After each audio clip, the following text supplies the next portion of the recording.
किसी जमाने में चित्रकूट रियासत पर बादशाह भीमसेन की हुकूमत थी। बादशाह अजीबोगरीब हरकतें किया करता था। वो ये खुशफहमी में मुब्तला था कि वो जो करता है वही सच है।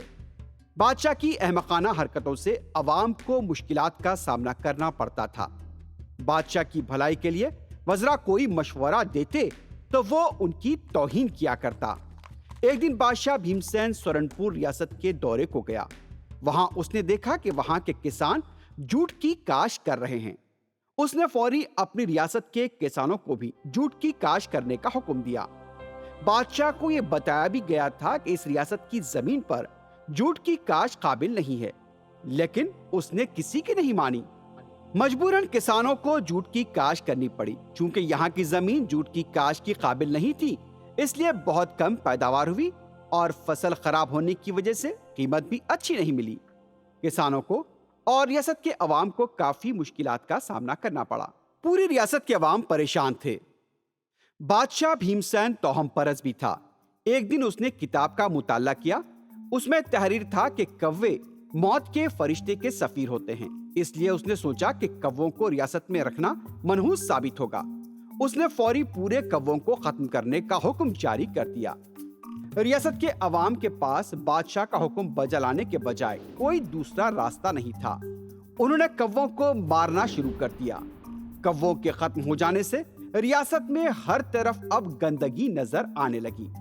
फिर बादशाह ने फरमान जारी किया कि जो भी कव्वों को लाएगा उन्हें इनाम और इकराम से नवाजा जाएगा। बादशाह की अहमकाना हरकतें जारी रहीं। एक दिन बादशाह ने अपने वजीर को तलब किया। दुर्जन सिंह, क्या तुमने कभी जलपरी देखी है? क्या ख्याल है तुम्हारा उसके बारे में? बादशाह का सवाल सुनकर वजीर ने कहा, बादशाह सलामत, मैंने कभी जलपरी नहीं देखी। बादशाह ने कहा, गुज़िश्ता रात मैंने ख्वाब में जलपरी देखी। उसका ऊपरी हिस्सा इंसान की तरह और निचला हिस्सा मछली की तरह। बादशाह की बात का वजीर ने कोई जवाब नहीं दिया और खामोश खड़ा रहा। बादशाह के महल के सामने एक बड़ा तालाब था। पूरी रियासत के लिए इस तालाब से पानी सरबराह किया जाता था।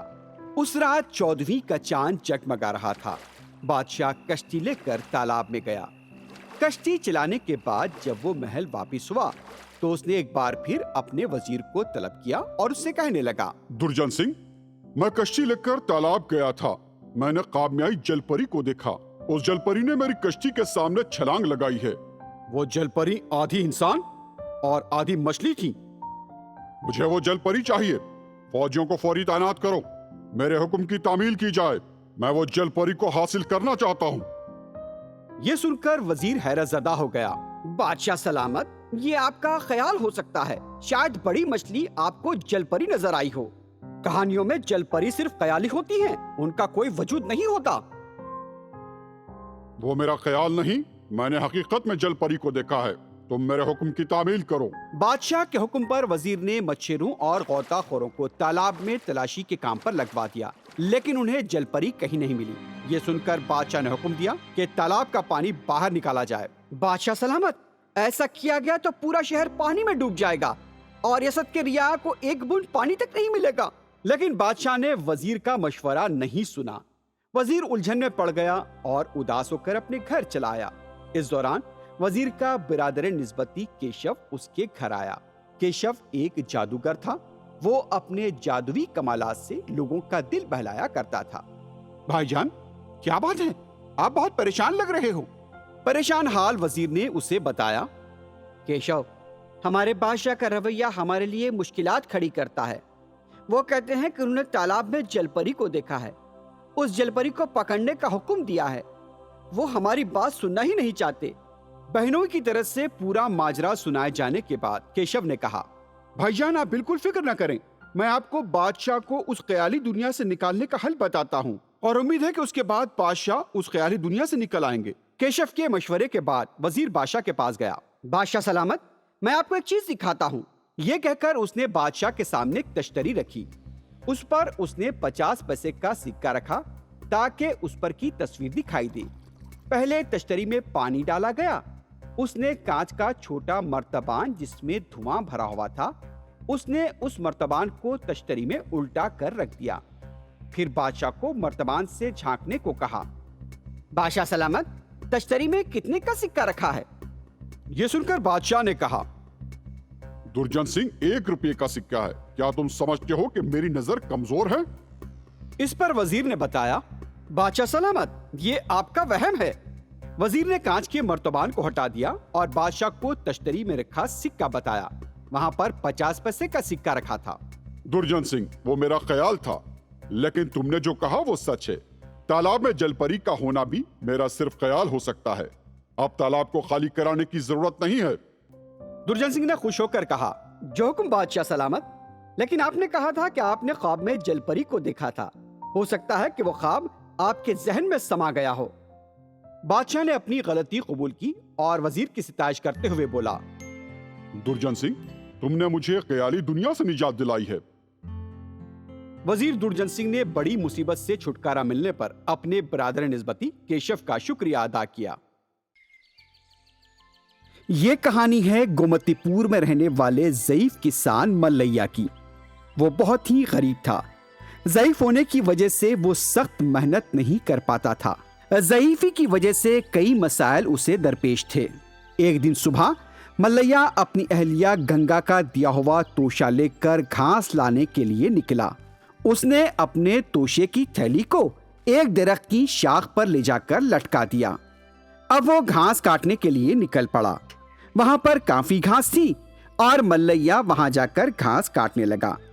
घास की कटवाई के बाद कुछ देर आराम करने के लिए वो दरख्त के पास जाकर बैठ गया। अचानक वहां रहने वाले बंदरों को मल्लैया के तोशे से रोटी की खुशबू आने लगी। पूरे बंदर आहिस्ता आहिस्ता करके वहां पर जमा हो गए और फिर मल्लैया के तोशे की थैली खोलकर रोटियां खानी शुरू कर दी। ज़ईफ मल्लैया बेबसी से बंदरों को रोटी खाते देखता रह गया। मल्लैया को एक ही जगह पर बैठे देखकर बंदर उसे मुजस्समा समझने लगे।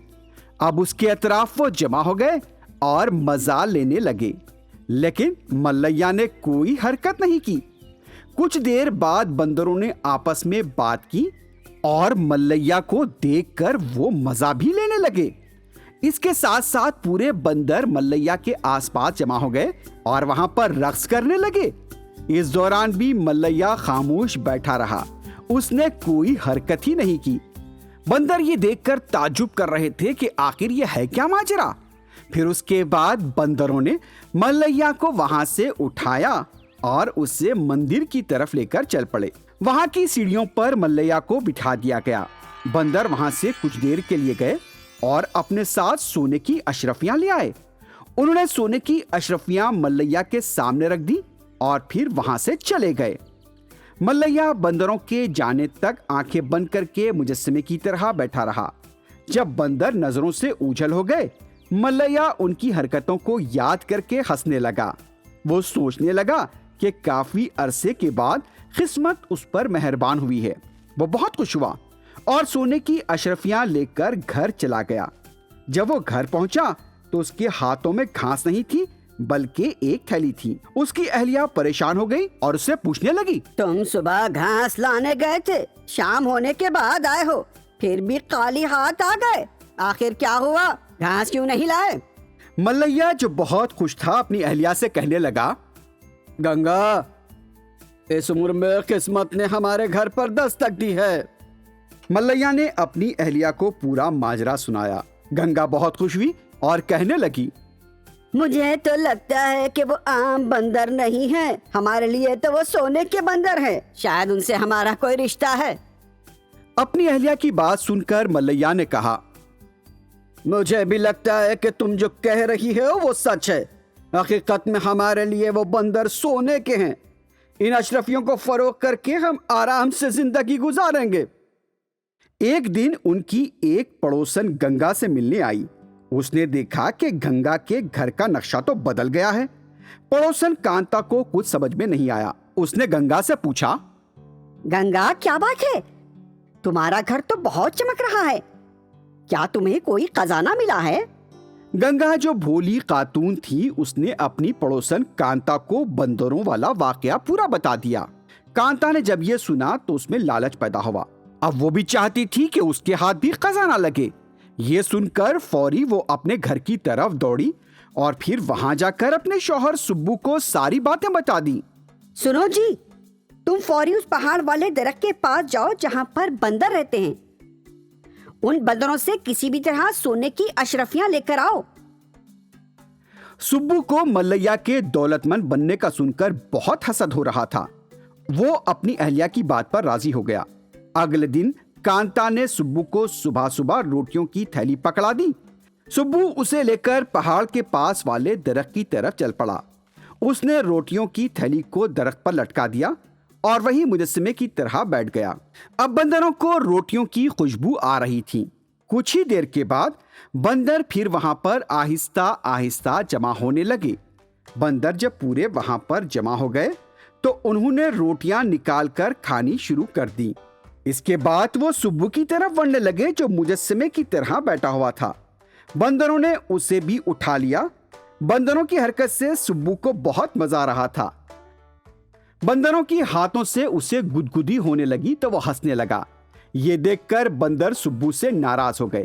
سبو کی ہنسی بندروں کو برداشت نہیں ہوئی اور انہوں نے غصے میں آ کر اسے زمین پر پٹک دیا اور اس کی پٹائی بھی کرنے لگے۔ پھر انہوں نے اس کے جسم کو نوچ ڈالا اور وہاں سے بھاگ گئے۔ سبو اوپر والے کا شکر ادا کرتے ہوئے گھر لوٹ آیا کہ وہ بچ گیا ہے۔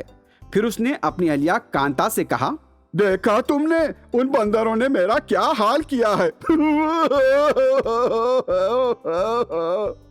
اچھا، اب سمجھی میں، اچھے لوگوں کی اچھی قسمت ہوتی ہے۔ ملیا اور گنگا کے لیے وہ سونے کے بندر تھے اور ہمارے لیے وہ خطرناک ثابت ہوئے۔ اس واقعے کے بعد کانتا اور سبو نے پھر کسی سے حسد نہ کرنے کا عہد کیا۔ ان کے پاس جو بھی تھا اس سے وہ خوش رہنے لگے۔ گھر میں جو پکتا وہ اسے خوشی خوشی کھا لیا کرتے اور خوشحال رہتے۔ Please watch and subscribe to our channel and don't forget to tap the bell icon. Thank you.